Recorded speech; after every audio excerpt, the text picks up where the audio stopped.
Hello, everyone. This is the Heart of Success show, and my name is Larisa Vakulina. I'm your host.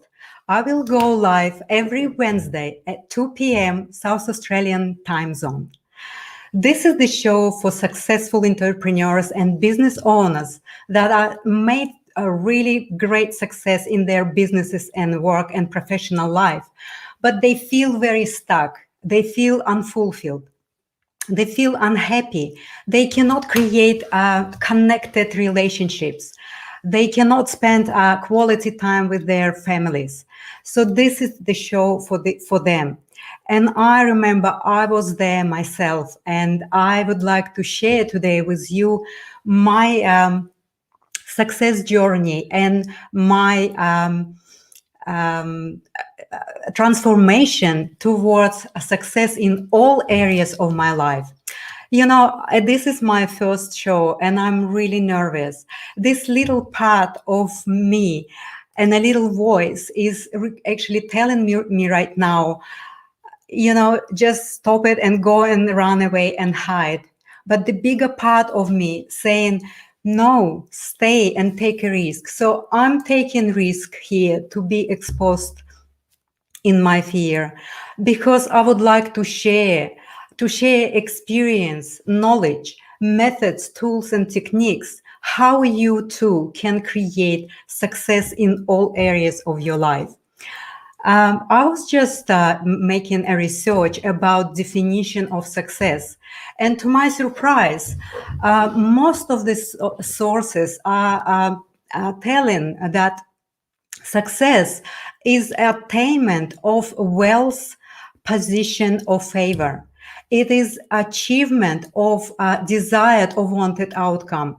What a limited concept of success. But I was believing in that when I was striving for my success. And that limited belief really not only made a harm to my life and drive me into a very deep crisis, but this limited concept of success is really harmful for our core, for our essence, for who we really are, because it's really not allow us to express all our talents and gifts. So today I'm going to share with you my story. So I migrated to Australia 27 years ago, 1994, without knowing English. And I was already qualified as an engineer economist of urban systems. But here in Australia, this qualification was not recognized because I'm from the Soviet Union, the socialism country. So basically, at 33, I needed to start from zero.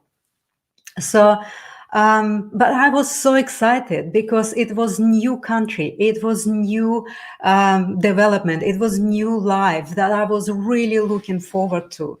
And first of all, of course, I wanted to learn the language. So I enrolled myself into the English college, and I started to learn a language of the everyday communication. So when I realized that my qualification is really not recognized and I cannot do anything with becoming an engineer or, economist of the Australian economy. So I was thinking what to do, and I enrolled myself into the MBA program at the Business School of Adelaide back in 1996. So in 2.5 years, I finished MBA program. And I remember time where I would just go to my first lecture at the university, and I would not understand a word. I was just thinking, oh my God, what I'm doing, why I am putting myself into this. So, but I decided that there is a way. So I went to the office and I asked to help me, to give me a list of all literature that I need to read to preparing myself for the lectures. So I would prepare myself before I go to lecture. I would read all the suggested material using my dictionary. So I become a good student because I could ask questions. I would come being prepared. And when I finished my MBA course, I was just in a crossroad of what to do.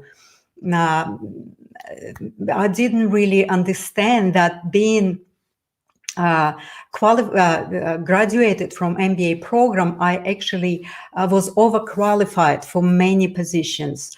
And also, of course, having a strong accent and English language as a second language, that was a little bit of limited for me. So back then I decided, okay, well, possibly there is some kind of business that I can create. And I was looking at my country, Russia and Australia, and I was looking at what really Russia is missing and what Australia have a lot. So, and back then, back in 1996 and 2000s, Russia went through a very huge political, economical crisis where there was lack of food, lack of simple products that are a necessity, like meat products. So I decided to create a company of trading meat and meat products. And in 3 years of inception of this business became a number 3 fastest growing company in Australia. That fantastic, this huge growth of this company was taking all my attention and all my time and all my skills and efforts to be present there. And of course, the level of stress was so high that it is also start to take toll on my health. So I was also very, happy and proud of achieving success in business. I was nominated to many prestigious awards like Entrepreneur of the Year award, Telstra Businesswoman award, Export award, and many others. But deep inside, I felt really empty. I felt like this fragmental joy and happiness of having recognized is only a short-lived. So I didn't really understand. I was confused. I was confused that why I am successful in business and I'm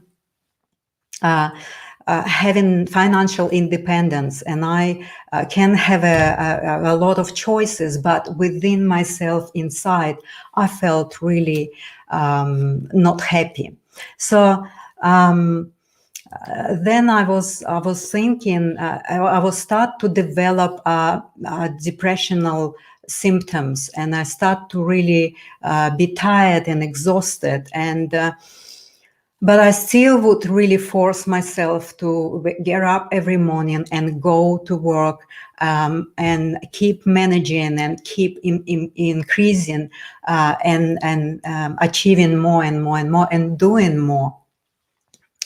But at the same time, within myself, I have this a little inner voice that was always telling me that I need to have a lot of land. I really didn't know what it is, and I really was logically didn't understand, and I was suppressing this voice. I was suppressing this voice that was really is something that I didn't understand, and I didn't want to hear it. So then I would just go along with my life and feeling not well. And then one day I decided, okay, maybe if I look for this piece of land, maybe that will be a solution for my health or something. And So I have decided to look at a particular area at particular price level, and I straight away I override my intuitive desire, this voice, with my logical and own agenda. So um, I kind of create a structure for this, how it has to be, when it has to be, and how it all needs to look. So I start to go for open inspections and look for this land, but I really didn't know why I need it. I just trusted myself that if that little voice was so strongly telling me you need to buy a land, I was trusting that that same voice would tell me that that this is the right property for me. I spent about a year, but I couldn't find anything that would really within myself inside would say this is it. So I stopped looking for it. And I decided that I'm not going to waste any more of my time. But you know, this part of me, that the voice was telling that you need to buy a lot of land, straight away my mind was telling myself, like, what do you do with this voice when it will come again? Well, the other part of me was telling me, well, you have imagination. So every time I would just hear this voice telling me you need to buy a lot of land, I would close my eyes and I would see exactly what I want. This undulating land with a lot of water, a lot of pastures, and it would be so fantastic and beautiful. And every time I would close my eyes and I would be in that place, in that sacred place of where my heart was longing so strongly. So and then, you know, when we feel so strong to be wanting something, we really creating it. So the universe didn't have any choice as deliver it to me. So a few years later, I went for a dinner and somebody asked me if I find my land, and I said, yes, I did. It's here in my heart. So someone tell me that there's a land for sale in the area of not my search. So I thought, well, why not? And when we opened this, advertisement of this land, it was exactly how I imagined it. So we often don't listen our intuition. We don't trust it. We all have it, but we don't trust it. So being in depression and still running my international trading business, I was really going into the direction of buying my land. And so I purchased it within 2 weeks' time without even knowing why I did that. So today I really would like to I would like to share my story in my next show. What was the next stage of it after I purchased my land? There's a bit more of what's going to go into this story. But today, I really would like to invite everyone to see if you have 3 signs in your life that present that indicate that you are living really imbalanced life, that your success is really one-sided.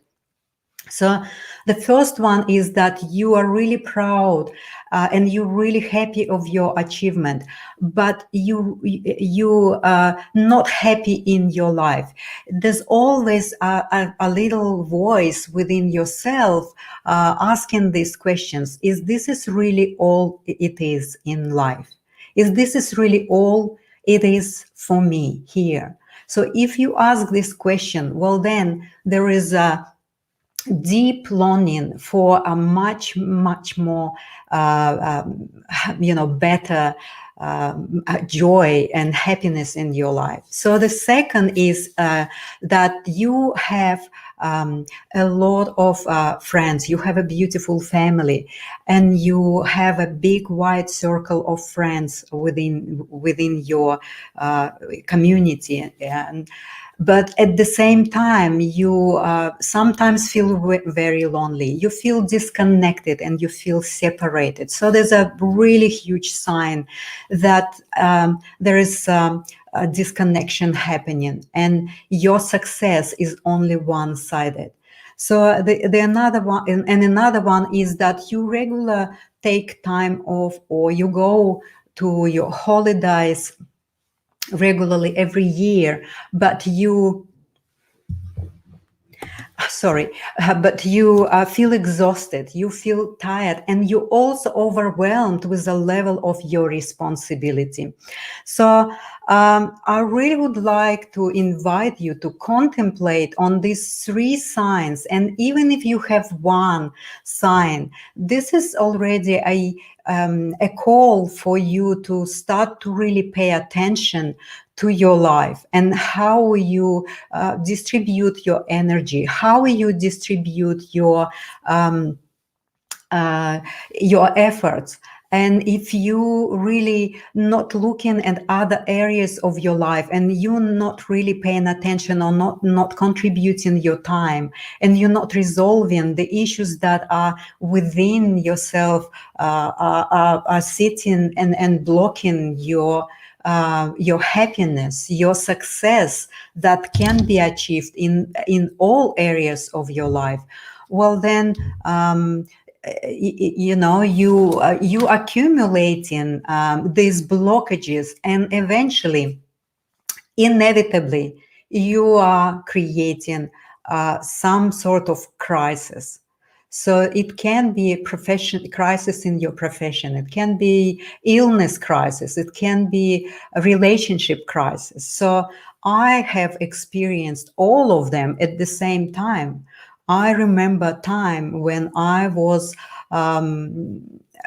unhappy with my relationship, my intimate relationship. So I needed to make a very extreme decisions to really give myself a chance to become healthy again, and to really, connect with myself.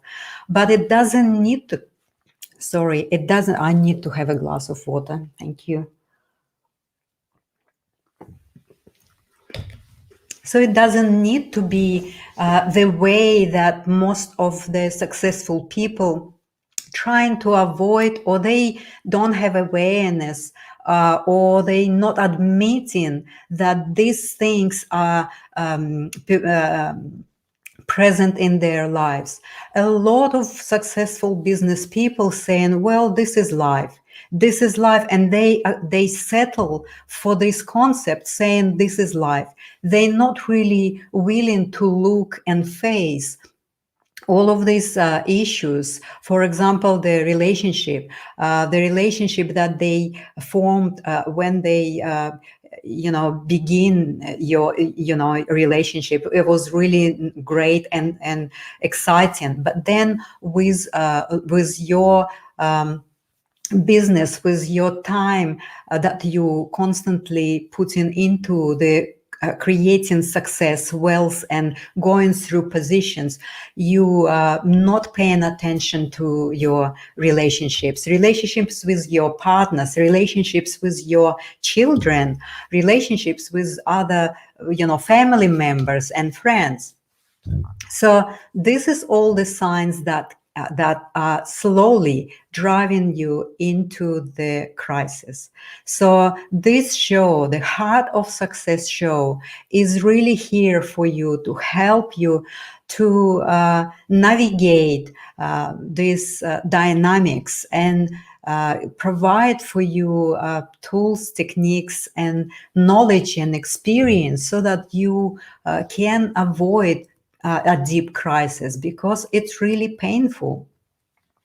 So I would like to close today with asking you to contemplate on what I was telling you about these 3 signs, if they exist in your life. And I will go live again on Wednesday at 2 p.m. South Australian time zone. And I really would like to thank you for your presence and supporting me here. And have fun no matter what you do. Thank you.